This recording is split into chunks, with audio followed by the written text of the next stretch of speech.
আমাদের এই সিরিজটার নাম কিছুই জানি না, কারণ কি বলুন তো? আপনাদের মধ্যে অনেকেই আছে যারা বলেন আমাদেরকে যে স্যার ইংরেজির কিচ্ছু জানি না, আমাদেরকে শেখান। সো যারা একদম ইংলিশের কিচ্ছু পারেন না তাদের জন্য এই সিরিজের প্রত্যেকটা ক্লাস অতি গুরুত্বপূর্ণ। তো শুরু করছি, আমাদের খুবই বেসিক একটা লেসন দিয়ে আমরা শুরু করব। এটা যারা জানেন তারা মনে করবেন যে এত ইজি ক্লাস, ঠিক আছে? খেয়াল করে দেখেন, আপনি বাক্য বানাতে গেলে বা ইংরেজি বলতে গেলে আপনাকে প্রোনাউনগুলো জানতে হবে, প্রোনাউনগুলোর অর্থগুলো জানতে হবে, কোনটার অর্থ কি জানা খুবই গুরুত্বপূর্ণ। যেমন আমরা জানি হি মানে সে, আমি জানি 90% পিপল আপনারা জানেন, কিন্তু তারপরে আমরা একটু শিখে নিচ্ছি। হি মানে হচ্ছে সে এবং শি মানেও কিন্তু সে, তবে এই দুইটার মধ্যে একটা পার্থক্য আছে। আমি যদি সিম্পলি আপনাকে বলি, হিটা ব্যবহার করা হয় ছেলেদের ক্ষেত্রে। যেমন আমি যদি বলি যে আমার ক্ষেত্রে যে হি ইজ এ ডক্টর, তার মানে বোঝাচ্ছে যে একজন ছেলে, হি মানে হচ্ছে এখানে একজন ছেলে। আর যদি বলি শি ইজ এ ডক্টর, তার মানে একজন মেয়ে একটা ডক্টরকে বোঝানো হচ্ছে। এবার দেখেন ইট মানে হচ্ছে এটা, আমরা অনেক সময় বলি না যে এটা আমার কলম, এটা তার জিনিস, এটা রং কালো, এই যে এটা অর্থে ইট ব্যবহার করা হয়। আচ্ছা, তারপর আছে ইউ। এই ইউ এর কিন্তু 6 রকম ব্যবহার আছে, 6 রকম অর্থ আছে। ইউ মানে তুমি হতে পারে, ইউ মানে আপনি হতে পারে, ইউ মানে তুই হতে পারে, ইউ মানে আপনারা হতে পারে, আবার ইউ মানে কিন্তু তোমরা হতে পারে, তোরাও হতে পারে। এরকম 6 ধরনের ব্যবহার আছে, আমি দুইটা দিয়েছি, অর্থাৎ আপনি, তুমি, তুই, আপনারা, তোমরা, তোরা, এই 6টা, ঠিক আছে?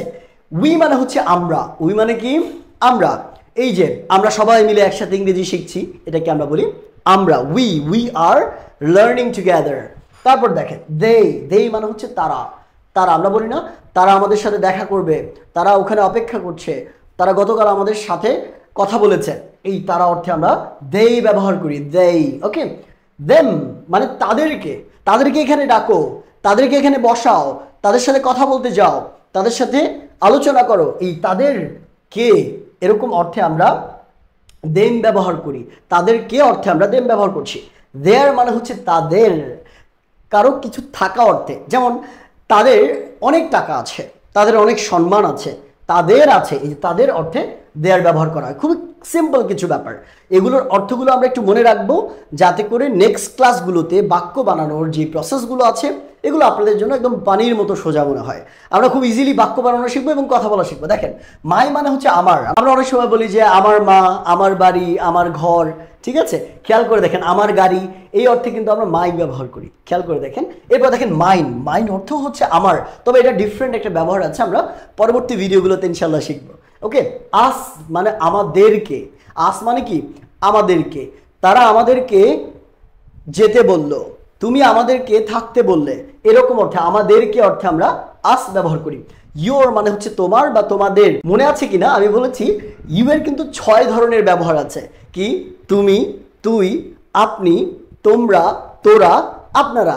ঠিক সেম ভাবে এই যে তোমরা বা তোমাদের বা আপনাদের, এইরকম প্লুরালগুলোর অর্থ আমরা ব্যবহার করি কি হিসেবে? ইউর হিসেবে। হিজ মানে হচ্ছে তার, হিজ মানে কি তার, তার অনেক সমস্যা, তার মাথায় সমস্যা, এই তার অর্থে হিজ ব্যবহার করা হয়। হার মানেও কিন্তু তার, একই অর্থে ব্যবহার করা হয়। ঠিক হি এবং শি এর মতো এখানে ব্যাখ্যাটা, হি এবং শি এর মতো ব্যাখ্যা, অর্থাৎ হিজটা ছেলেদের ক্ষেত্রে ব্যবহার করা হয় আর হারটা ব্যবহার করা হয় মেয়েদের ক্ষেত্রে। আওয়ার মানে হচ্ছে আমাদের, ঠিক আছে? আমাদের গ্রাম অনেক সুন্দর, আমরা বলি অনেক সময় আমাদের গ্রাম অনেক সুন্দর। তারপর আমাদের বাবা অনেক ভালো মানুষ, আমাদের বাবা অনেক ভালো মানুষ। তারপর আমরা অনেক সময় বলি যে আমাদের ঘর বাড়ি তেমন কিছুই নেই, আমাদের অর্থ সম্পদ তেমন কিছু নেই, আমাদের অর্থে আমরা আওয়ার ব্যবহার করছি। মাই সেলফ কথাটা ব্যবহার করা হয় নিজে অর্থে। এই সেলফের সাথে আরও কিছু প্রোনাউন রয়েছে, শুধু এটাই না, myself, yourself, ourself, their self, এরকম আছে। তো সেক্ষেত্রে এটা মানে কি? এটা মানে হচ্ছে আমি নিজে, তুমি নিজে, এরকম অর্থ প্রকাশ করে। সেলফ যুক্ত থাকলেই নিজে অর্থ প্রকাশ করবে। যদি মাই সেলফ হয় তাহলে আমি নিজে, যদি ইয়োর সেলফ হয় তাহলে তুমি নিজে, যদি হিমসেলফ হয় তাহলে সে নিজে, এরকম অর্থ প্রকাশ করবে। নিজে মানে কি? আমরা অনেক সময় বলি যে আমি নিজে নিজেকে বাতাস করছি, আমি নিজে নিজেকে শাস্তি দিলাম, সে নিজে নিজে কাজটা করছে, এই যে নিজে নিজে করা, এই অর্থে আমরা এই সেলফ যুক্ত প্রোনাউনগুলো ব্যবহার করি। সো আপনাদের প্রথম কাজ কি?